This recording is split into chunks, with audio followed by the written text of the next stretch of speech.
우리가 어쩔 수 없는 외부 요인, 그리고 어쩌면 자연재해 비슷한 것일지도 모릅니다. 우리는 고난이라고 하는 걸 가지고 이 힘을 잘 활용해서 현재 상황을 잘 정리하면 더 좋은 상황을 얼마든지 만들어낼 수 있습니다. 대내외적으로 여러 가지 어려움들이 닥치고 있습니다. 우리는 자주 위기를 겪습니다. 그리고 우리는 위기는 기회다, 이런 말도 자주 합니다.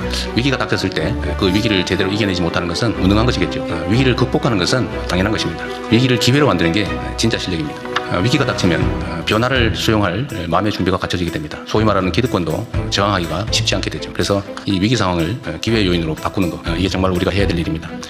현상이라고 하는 건 매우 복합적이어서 그 안에 위기적 요인, 나쁜 요인과 또 기회적 요인이 뒤섞여 있는데, 기회적 요인, 좋은 측면이 많은 것을 보통 우리는 기회라고 말하고, 나쁜 측면이 많은 걸 위기라고 말하죠. 국면이라고 하는 것은 우리가 어쩔 수 없는 외부 요인, 그리고 어쩌면 자연재해 비슷한 것일지도 모릅니다.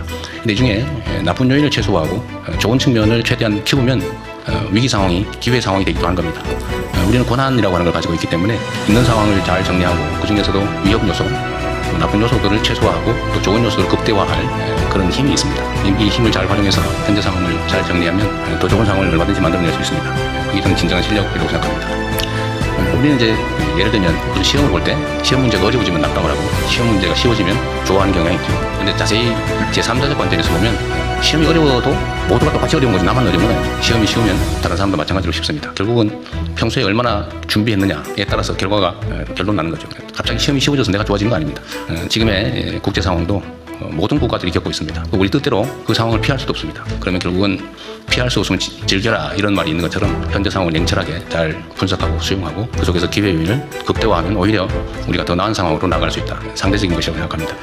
그래서 우리 국무위원 여러분들의 역할이 그 어느 때보다 중요합니다. 과거 어느 때보다도 더 절박하게 또 충실하게 최선을 다하면 지금의 상황을 더 나은 상황으로 만들 수 있다는 게 제 생각입니다. 아주 잘하고들 계신데 앞으로도 계속 최선을 다해주시기 부탁드립니다.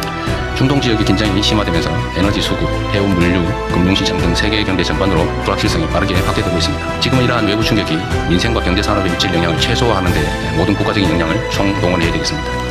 가장 시급한 과제는 물가 안정입니다. 최근 유류비의 가파른 상승으로 화물 운송, 택배, 배달, 하우스 농가처럼 국민 실생활과 직결된 분야의 어려움이 가중되고 있습니다. 정부는 민생 현장의 이 같은 부담을 실질적으로 덜기 위한 정책을 적극적으로 발굴해서 신속하게 집행해 주시기 바랍니다. 석유 최고 가격제 집행, 에너지 세제 조정과 또 소비자 직접 지원을 포함해서 추가적인 금융, 재정 지원도 속도감 있게 검토해야 되겠습니다. 외부 요인을 완벽하게 통제하기는 어렵지만 다양한 정책 수단을 효과적으로 활용하면 국민 경제에 가해지는 압박을 충분히 낮출 수 있고 또 기회로 만들어낼 수 있을 것입니다. 비상한 상황인 만큼 기존 매뉴얼이나 정책을 뛰어넘는 방안과 속도로 시장의 불안 심리를 안정시켜야겠습니다. 어떤 상황에도 국민의 삶이 흔들리지 않도록 또 더 나은 상황으로 개선될 수 있도록 기민하고 선제적인 대처를 당부드립니다.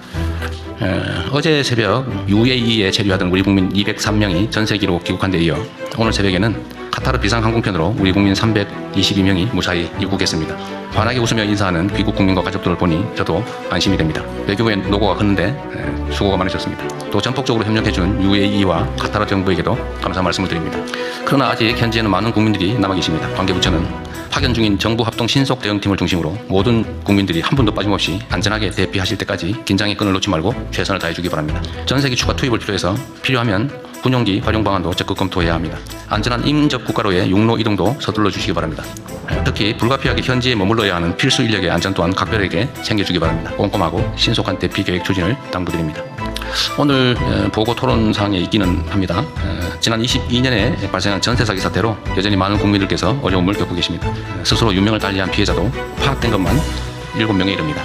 민생 안전과 공동체의 신뢰를 훼손하는 전세 사기 범죄의 근절을 위해서는 주거 안정에 대한 사회적 책임성을 보다 강화할 필요가 있습니다. 주택 관련 정보 공개 확대, 세입자의 대항력 공백 축소, 중개사 책임 강화 등 제도 개선을 차질 없이 추진해야겠습니다. 전세 사기의 근절 역시 우리 사회에 단존하는 비정상의 정상화를 위한 핵심 과제라는 말씀을 드립니다.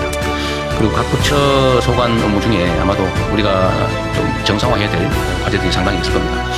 소위 우리가 이제 개혁 과제라고 얘기하는 거긴 한데, 뭐 굳이 개혁이라고 하는 이름을 붙여서 심정적인 저항감을 굳이 유발할 필요가 없다는 생각이 듭니다. 실제 상황을 바꾸면 되는 거죠. 그리고 결과가 중요하다 말씀을 드립니다. 우리 총리께서 한번 이걸 고려해 봐 주시면 좋겠는데, 뭐 예를 들면 국가정상화위원회라든지 뭐 이런 일종의 좀 팀을 만들어서, 물론 우리가 다 해오던 일이긴 한데 좀 비정상의 정상화 사업을 각 부처 단위로 좀 주요 과제를 뽑아가지고 종합해서 한번 해보시면 어떨까 하는 생각이 좀 듭니다. 그것도 한번 논의해 보시고요. 덧붙여서 최근에 주한미군이 뭐 포대라든지 방공무기를 일부 국외 반출하는 게 이제 논란이 되고 있는 것 같습니다.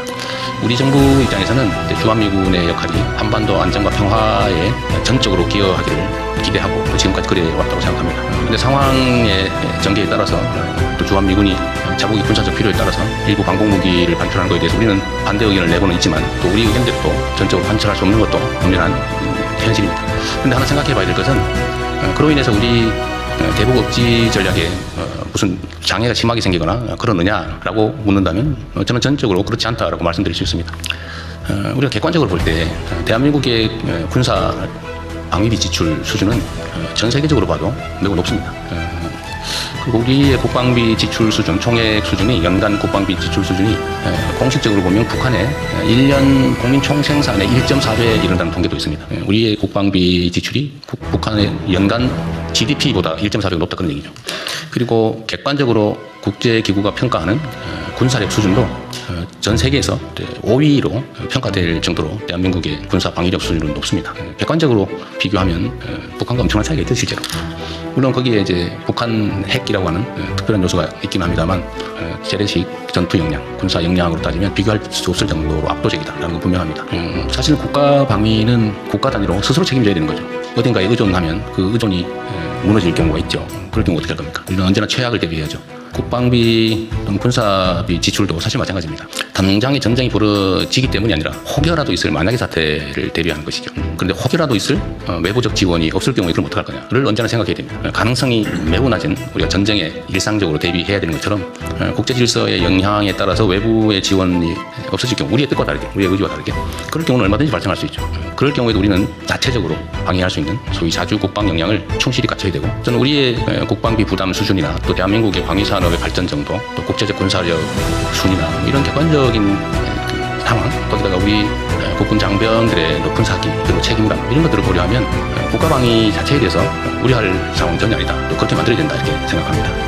전혀 우려하지 않으셔도 된다 이 말씀을 한번 드립니다. 이상입니다. 이후 회의는 국무총리께서 진행해 주시겠습니다.